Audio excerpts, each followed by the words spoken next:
प्रधानमंत्री नरेंद्र मोदी रेडियो पर मन की बात कर रहे हैं। प्रधानमंत्री का यह कार्यक्रम कोरोना संकट और कृषि कानूनों के खिलाफ जारी किसानों के आंदोलन के बीच हो रहा है। फिलहाल पीएम मोदी ने मन की बात कार्यक्रम में कहा कि एक खुशखबरी सुना रहा हूं। कनाडा से मां अन्नपूर्णा देवी की मूर्ति वापस आई है। इसके लिए कनाडा सरकार का आभार व्यक्त करता हूं। मन की बात रेडियो कार्यक्रम में देशों को संबोधित करते हुए पीएम मोदी ने कृषि कानूनों का भी जिक्र किया। उन्होंने कहा कि इससे किसानों के लिए नए रास्ते खुले हैं। काफी विचार विमर्श के बाद भारतीय संसद ने कृषि कानूनों को ठोस रूप दिया था। मेरे प्यारे देशवासियों, भारत में खेती और उससे जुड़ी चीजों के साथ नए आयाम जुड़ रहे हैं। बीते दिनों हुए कृषि सुधारों ने किसानों के लिए नई संभावनाओं के द्वार भी खोले हैं। बरसों से किसानों की जो मांग थी, जिन मांगों को पूरा करने के लिए किसी न किसी समय में हर राजनीतिक दल ने उनसे वायदा किया था, वो मांगे पूरी हुई है। काफी विचार विमर्श के बाद भारत की संसद ने कृषि सुधारों को कानूनी स्वरूप दिया। इन सुधारों से न सिर्फ किसानों के अनेक बंधन समाप्त हुए हैं, बल्कि उन्हें नए अधिकार भी मिले हैं, नए अवसर भी मिले हैं। इन अधिकारों ने बहुत ही कम समय में किसानों की परेशानियों को कम करना शुरू कर दिया है।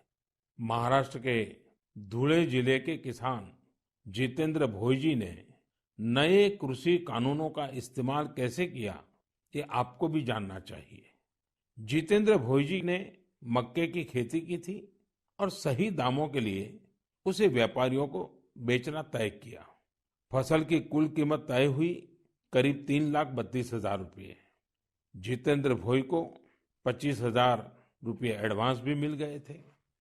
तय ये हुआ था कि बाकी का पैसा उन्हें 15 दिन में चुका दिया जाएगा, लेकिन बाद में परिस्थितियां ऐसी बनी कि उन्हें बाकी का पेमेंट नहीं मिला।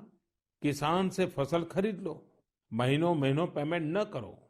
संभवतः मक्का खरीदने वाले बरसों से चली आ रही उसी परंपरा को निभा रहे थे। इसी तरह 4 महीने तक जितेंद्र जी का पेमेंट नहीं हुआ। इस स्थिति में उनकी मदद की सितंबर में जो पास हुए हैं, जो नए कृषि कानून बने हैं, वो उनके काम आए। इस कानून में ये तय किया गया है कि फसल खरीदने के 3 दिन में ही किसान को पूरा पेमेंट करना पड़ता है, और अगर पेमेंट नहीं होता है तो किसान शिकायत दर्ज कर सकता है। कानून में एक और बहुत बड़ी बात है। इस कानून में ये प्रावधान किया गया है कि क्षेत्र के एसडीएम को 1 महीने के भीतर ही किसान की शिकायत का निपटारा करना होगा। अब जब ऐसे कानून की ताकत हमारे किसान भाई के पास थी, तो उनकी समस्या का समाधान तो होना ही था। उन्होंने शिकायत की और चंद ही दिन में उनका बकाया चुका दिया गया। यानी कि कानून की सही और पूरी जानकारी ही जितेंद्र जी की ताकत बनी। क्षेत्र कोई भी हो, हर तरह के भ्रम और अफवाहों से दूर सही जानकारी हर व्यक्ति के लिए बहुत बड़ा संबल होती है। किसानों में जागरूकता बढ़ाने का ऐसा ही एक काम कर रहे हैं राजस्थान के 12 जिले में रहने वाले मोहम्मद असलम जी। ये किसान उत्पादक संघ के सीईओ भी हैं। जी हाँ, आपने सही सुना, किसान उत्पादक संघ के सीईओ। उम्मीद है बड़ी बड़ी कंपनियों के सीईओज को ये सुनकर अच्छा लगेगा कि अब देश के दूर दराज वाले इलाकों में काम कर रहे किसान संगठनों में भी सीईओज होने लगे हैं। तो साथियों, मोहम्मद असलम जी ने अपने क्षेत्र के अनेकों किसानों को मिलाकर एक व्हाट्सएप ग्रुप बना लिया है। इस ग्रुप पर वो हर रोज आसपास की मंडियों में क्या भाव चल रहा है, इसकी जानकारी किसानों को देते हैं। खुद उनका एफपीओ भी किसानों से फसल खरीदता है। इसलिए उनके इस प्रयास से किसानों को निर्णय लेने में मदद मिलती है। साथियों, जागरूकता है तो जीवंतता है। अपनी जागरूकता से हजारों लोगों का जीवन प्रभावित करने वाले एक कृषि उद्यमी श्री वीरेंद्र यादव जी हैं। वीरेंद्र यादव जी कभी ऑस्ट्रेलिया में रहा करते थे। 2 साल पहले ही वो भारत आए और अब हरियाणा के कैथल में रहते हैं। दूसरे लोगों की तरह ही खेती में पराली उनके सामने भी एक बड़ी समस्या थी। इसके सॉल्यूशन के लिए बहुत व्यापक स्तर पर काम हो रहा है।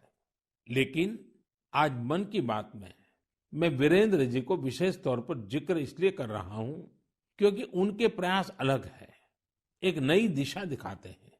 पराली का समाधान करने के लिए वीरेंद्र जी ने पुआल की गांठ बनाने वाली स्ट्रॉ बेलर मशीन खरीदी।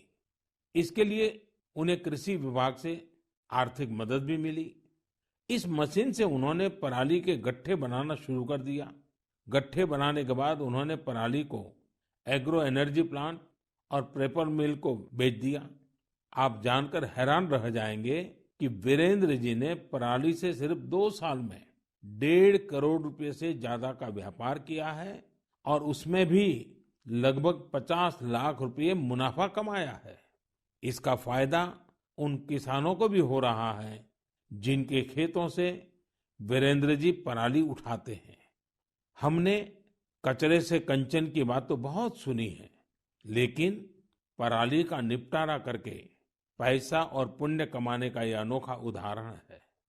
मेरा नौजवानों, विशेषकर कृषि की पढ़ाई कर रहे लाखों विद्यार्थियों से आग्रह है कि वो अपने आसपास के गांवों में जाकर किसानों को आधुनिक कृषि के बारे में, हाल में हुए कृषि सुधारों के बारे में जागरूक करें। ऐसा करके आप देश में हो रहे बड़े बदलाव के सहभागी बनेंगे।